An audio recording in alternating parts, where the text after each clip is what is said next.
따끈따끈한 IT 신제품과 서비스를 제가 직접 체험해보고 평가해보는 시간이죠. 테크 다이어리. 안녕하십니까. 저는 테크도사 대국치입니다. 요즘 여러분들 유튜브 상당히 많이 보시죠? 근데 요즘 들어서 영상을 만드시는 분들도 상당히 많이 관심이 올라갔습니다. 그것이 바로 1인 크리에이터의 전성시대라고 해도 과언이 아닐 텐데요. 오늘은 여러분들에게 1인 크리에이터 영상 어떻게 해야 되는지 그 카메라 한번 소개를 해볼까 합니다. 초보분들이 어떤 카메라를 고를지, 어떤 카메라의 화질이 좋은지, 뭐 휴대성이 뭐고, SNS 이런 것들이 얼마만큼 여러분들에게 편리한지 오늘 제가 두 개의 카메라를 가지고 왔으니까요. 1인 크리에이터를 준비하시는 분들은 한번 오늘 잘 보시기 바라겠습니다. 자, 지금 제 앞에 있는 카메라 두 개가 있는데요. 바로 소니의 RX100 마크4와 파나소닉의 LX10입니다.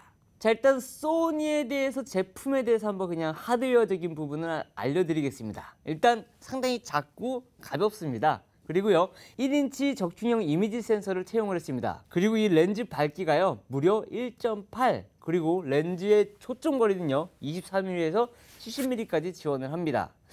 초점거리를 갖춘 렌즈가 장착된 이 1.8 렌즈는요 야간에 되게 밝게 찍을 수 있는 일명 보케 효과라고 하는데, 그 정도로 아주 성능이 좋은 일체형 카메라라고 볼 수 있습니다. 그리고 여기는요 전자식 뷰파인더가 달려 있어 갖고 짠! 아, 멋있죠? 스마트폰의 액정만 보고 촬영하는 것이 아니라 이렇게 뷰파인더를 보면서 촬영할 수 있는 그런 요소들도 갖춰 있고요. 무엇보다 중요한 건요, 요즘 4K가 대세잖아요. 바로 이 4K 영상까지도 지원을 합니다. 뿐만 아니라 초고속 촬영이라고, 여러분들께서 그 슈퍼 슬로우 모션이라고 알까 모르겠는데 120프레임, 240프레임, 480프레임, 그리고 960프레임, 무려 1000프레임 가까운 영상을 지원을 하는데요. 슬로우 모션, 그러니까 우리가 뭔가를 딱 할 때 이게 이런 느낌의 슬로우 모션 영상을 만들 수가 있어요. 최대 셔터 스피드는요 32,000까지 지원이 돼서 1초에 무려 16장의 사진을 찍을 수가 있습니다. 자, 뿐만 아니라 노출과 화이트 밸런스도 상당히 훌륭하고요. 여러분들이 쉽게 그냥 만지지 않더라도 오토로만 찍어도 결과물들이 상당히 잘 나옵니다. 그리고 가까이 가서 찍을 때는 딥백도 날아가는 아웃포커스 기능도 상당히 좋고요. 무엇보다 포커스를 잘 잡고 4K 촬영이 가능하기 때문에 저는 이 카메라를 개인적으로 아주 사랑하는 카메라입니다. 무엇보다 소니가 가지고 있는 장점 중에 하나는 카메라를 DIY를 할 수가 있습니다. 즉 그 말이 뭐냐면, 여러분들이 알고 있는 일반 카메라는요 그냥 자연적인 색깔만 있지만 픽처 프로파일이라고 해서 S로그 값을 지원합니다. 그래서 PP1, PP7까지 지원을 해서 여러분들이 HDR 사진처럼 약간 물 빠진 색으로 찍은 다음에 PC로 불러오거나 스마트폰으로 연동을 해서 컬러를 직접 조절할 수가 있습니다. 일명 영상으로 포토샵을 한다고나 할까요? 그러니까 예를 들면은 여러분들이 구름을 찍습니다. 구름을 딱 찍는데 그러면은 너무 예뻐. 석양을 딱 찍어도 석양이 너무 예뻐. 근데 이게 날아가 보일 수가 있습니다. 그럴 때는 ND 필터 기능도 이 소니 카메라에도 장착이 돼서 어느 정도 잡아주지만요, 여러분들이 S로그 값으로 픽처 프로파일 값을 넣고 찍게 되면은, 컴퓨터로 세팅만 하게 되면은 정말로 아름다운 색을 연출할 수 있는 것이 바로 이 카메라의 장점입니다. 그리고 제가 또 좋아하는 소니 카메라의 특징은요, 바로 충전을 하면서 촬영할 수 있다는 장점인데요. 우리가 쓰고 있는 5핀 안드로이드 케이블이죠. 5핀 케이블을 넣고요, 바로 충전을 하면은 우리가 아쉬웠던 배터리 부분들을 좀 보완할 수가 있기 때문에 이 RX100 마크4는 상당히 괜찮은 카메라라고 저는 생각이 들고요. 그리고 이런 작은 카메라들이 갖고 있는 것들이 보통 손이 많이 떨립니다. 보통 우리가 촬영하면서 손 떨리면 영상 같은 거 보면은 나도 이렇게 손이 떨리지 하는데, 이 카메라는 또 우측 손 떨림 방지 기능이 있고 디지털 줌의 결합이 돼서 우리가 멀리에서도 가까이 가서 찍을 수 있는 그런 줌들이 상당히 잘 잡힙니다. 그리고 뿐만 아니라 1인 미디어 하시는 분들이 가장 고려하는 게 뭐냐면 바로 요거죠. 요거 180도로 회전이 되는지 안 되는지.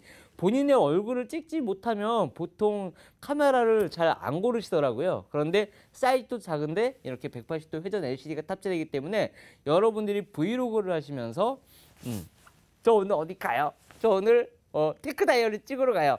이런 식으로 여러분들의 얼굴을 보면서 찍을 수가 있다는 것이 상당히 장점입니다. 자, 이번에는 파나소닉 LX10을 한번 알아볼 텐데요. 전통적으로 파나소닉은 상당히 단단하고 견고하면서 색깔 같은 경우도 선회도라고 해서 우리가 알고 있는 그 선명도 딱 봤을 때 너무 잘 나온 것 같아 라고 할 수 있는 그런 카메라 중에 하나인데요. 일단 소니에 비해서 크기는 아주 약간 크다고 볼 수가 있는데 육안으로 봤을 땐 사실 거의 똑같다고 보시면 됩니다. 역시나 LX10도 1인치 센서를 사용했는데 이 LX10의 장점, 여러분 소니는 1.8 조리개 값이었는데 이건요 최대 발기가 1.4입니다. 1.4면은 그러니까 예를 들면은 여러분들이 포커스 뒤에 있는 사람을 없애겠다고 하면요 마음만 먹으면 딱 보면은 뒤에 사람이 날아갈 정도로, 그리고 밤에 조명이 없어도 1.4 조리개 값이면 상당히 밝고 노이즈도 억제되는 그런 결과물들을 얻을 수가 있습니다. 그리고 라이카 렌즈, 주미룩스 렌즈를 썼기 때문에 라이카라는 전통이 갖고 있는 아주 특장점들을 한 곳에 모아둔 것이 이 카메라의 장점입니다. 그리고 화소수는요, 지금 이 작은 카메라인데 2000만 화소의 CMO 센서를 탑재해서 최고의 해상도를 구현을 합니다. 그리고 뿐만 아니라 요거 여러분들 보시면 요것도 역시나 이렇게 화면이 올라가는 부분이 있는데요. 자신의 얼굴을 보면서 촬영할 수가 있기 때문에 상당히 이 카메라도 RX100에 뒤지지 않는 그런 기능이 있고요. 여러분들이 동영상을 촬영을 할 때도 역시나 이 제품도 4K를 지원을 합니다. 그리고 여기 보면요. 타임랩스 기능과 22가지의 효과들이 있는데 컬러 같은 경우도 여러분들이 색 보정을 하지 않아도 자체적으로 색깔들을 변환할 수 있는 여러 필터들이 들어가 있고요. 소니에서 아쉬웠던 점이 바로 이 터치 스크린입니다. 요거는요, 자기가 원하는 에어리어를 선택을 해서 누르면 터치 스크린의 장점 상당히 갖고 있는데, 포스트 포커스라고 기능이 있는데 사진을 미리 찍어둔 다음에 여러분들이 원하시는 영역을 딱 선택을 하시면요, 포스트 포커스가 알아서 뒤에를 누르면 뒤에가 이제 포커스가 날아가고요, 앞에를 누르면 앞에가 날아가는데, 요 기능이 요리 찍을 때, 그리고 여러분들이 뭐 가까이서 뭔가를 찍거나 배경을 찍을 때 인물만 따로 나는 딱 포커스를 주겠다, 아니면 뒤에를 주겠다라고 하시는 분들은 사진을 아무리 못 찍어도 이렇게 표현이 가능하기 때문에 여러분들이 사진 찍는 재미도 좀 있지 않을까라고 생각이 들고요. 파나소닉 카메라의 아쉬운 점은 충전기를 꼽으면 충전은 돼요. 그러나 촬영은 할 수가 없습니다. 그래서 배터리가 다 닳게 되면은 뭐 보조 배터리를 쓴다든가 뭐 다르게 외부의 장치를 통해서 충전을 써야 되는데, 그 부분이 정말 아쉬운 게 이 파나소닉의 카메라라고 볼 수가 있겠죠. 자, 그리고 두 가지의 또 장점, 활용할 수 있는 방법은 여러분들이 만약에 자신을 찍을 때 삼각대를 놓고 180도 이렇게 액정을 돌린 다음에 자신을 찍으려고 그래요.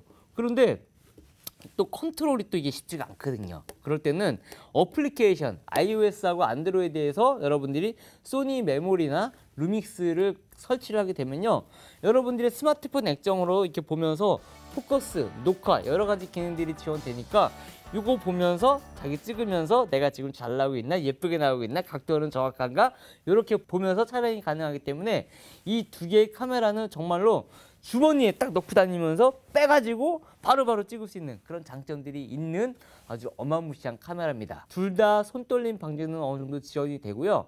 물론 뭐 4K가 아닌 1080p FHD에서 그 손떨림 기능이 지원되지만, 그래도 여러분들이 스마트폰으로 영상을 볼 때는 충분히 아주 효과적인 화면이고요. 그리고 중요한 건 손을 많이 안 떨면 돼요. 예, 그러려면은 숨을 죽이면서 여러분들이 딱 뭔가 찍어야 될 때 그것을 딱 타겟을 보고 장난 아니겠죠? 이렇게 작은 컴팩트 카메라로도 여러분들이 사진이 아닌 영상을 표현하는 데 있어서 충분히 가능하고요. 만약에 1인 미디어를 준비한다 그러면은 제가 오늘 말씀드린 것들을 여러분들이 생각을 하시고 참고를 하셔서 여러분들에게 맞는 카메라를 딱 결정을 내렸으면 좋겠습니다. 추가적인 팁을 하나 말씀을 드리면, 이 둘 다 이 컴팩트 카메라에는 마이크 단자가 없기 때문에 여러분들이 만약에 녹음을 하거나 좀 더 좋은 사운드를 원하고 싶을 때는요, 스마트폰에 있는 마이크를 이용하시거나 외부 장치로 조그만 마이크를 이용을 해서 저처럼 이렇게 브라켓이라 그러죠, 두 개를 함께 연결해서 쓰게 되면은 화질도 잡고 음성도 잡을 수 있는 뭐 그런 팁을 좀 알려드리고 싶네요. 자, 여러분들 크리에이터 어렵지 않습니다. 여러분들의 크리에이티브한 상상력과 이런 카메라가 만나서 여러분들에게 좋은 영상과 좋은 기회, 좋은 재미를 좀 느꼈으면 좋겠고요.